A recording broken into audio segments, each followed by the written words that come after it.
She said you were pulling on doors. She sat and watched you. She said you was pulling on doors. This is the thing. I'm not reviewing their cameras. They got decent cameras here. But they don't care to push the issue on criminal stuff, obviously. You very well match the person, the picture of the person that's been messing on the buses it's from the back of them. You look like that person. It may not be you because I can't 100% identify it's you. But honestly, don't go on buses. Don't be on this property. If you don't have a reason to be here, if obviously if you say you don't have family, if you have family that comes here and that brings a reason for you to be here, obviously you're not trespassing. But anything outside of general school business, you're trespassing. You're going to be documented that you've been trespassing this property. So if you do show back up, obviously you're subject to arrest. You say you get detained a lot. Perception is a lot of things. There's somebody hanging out like over here. She watched you hang out over here. She's got a picture of you over here at the edge of this. And then she watched you walk around, start messing at doors and looking in doors and stuff. You might not have been pulling on them, but in their eyes, it looked like you was pulling on them. I was just looking at my reflection because, like I said, I was just taking my stuff off. And that's perception. You may not have been doing nothing intended on being mean, or intended on malicious intent, but their perception was obviously the person with the buses. If it wasn't you, obviously has got them on alert of somebody messing around. But you're good to go. Just don't come back here. It's documented in the call notes. Like obviously, I got with you. You gave me the right information. You didn't lie to me about that. Unless you got a twin brother. No. So what do I do about shelter? Because, like I said, So how long have you been? You don't appear to be homeless necessarily. Like you don't have that. Like you've been homeless long. How long have you been homeless? Like recently? Yeah, at least 5 months. But you're doing a lot better to take care of yourselves than most of our homeless population. With Salvation Army closure, really isn't a whole lot of resources anymore. I mean, that was like the biggest one. Down on Main Street, I don't know if you know Gastonia a whole lot, but like if you go up and down Main Street, there's some churches through there. Obviously, there's some resources through there, but you start getting into if you're laying low and trying not to bother nobody, you're gonna be in the middle of all the crap and the mess. Like, and we'll be talking to you a lot more than we are right now. So they're really getting a whole lot in this area. Like I say, obviously the schools are very strict on people being on them, not that you have an ill intent, but with everything that goes on at the schools, they're super strict on that. And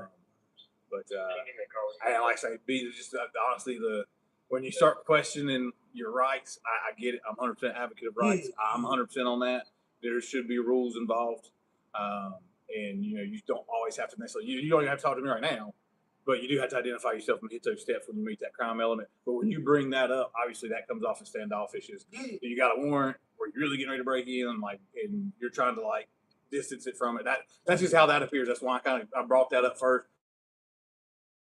This issue of if you lie to me about your name, I'll give you one chance, but I'm not gonna give you but one type deals.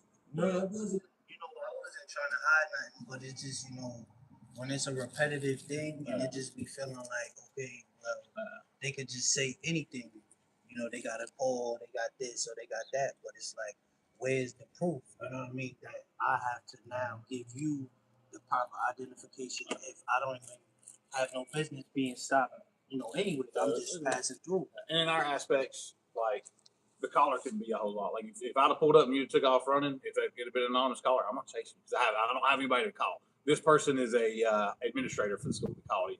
Yeah, and met me and talked to me before I made contact with you, and then I went down there and talked to them again because they were on the property. So I let them hey, what do you got? What's he got here?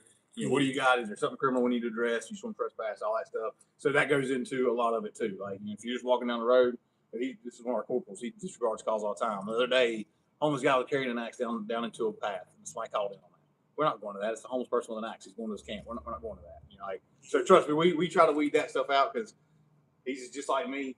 We don't care to do the dumb stuff. If it's something dumb, I ain't coming out to harass you over that. Yeah, that's mainly all it is. It ain't nothing serious. It's just I ain't got nowhere to go, and it's I try to take shelter where I can, and it's if I'm gonna go to jail or I'm gonna die out here, which one is honestly the better pick for you? I mean, it's well, the better pick for me is getting you some if you get some help and get off the streets. That's the better pick for me. Well, yeah, of course, but being on shelter it ain't as easy.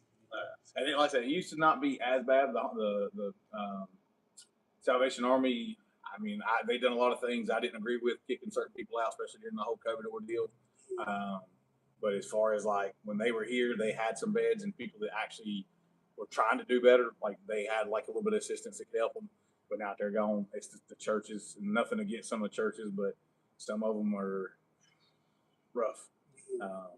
And some of the ones that run it are in it for the money, where some of the ones that run it are trying to help, but you start putting that many people together that are using like substance abuse, like you're gonna have problems. Like, it's gonna happen. But I appreciate you talking to me. You're good to go. Other than I really don't have much I can help you with on the resources part. Yes, sir. Thank you so much.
Getting harassed and stuff.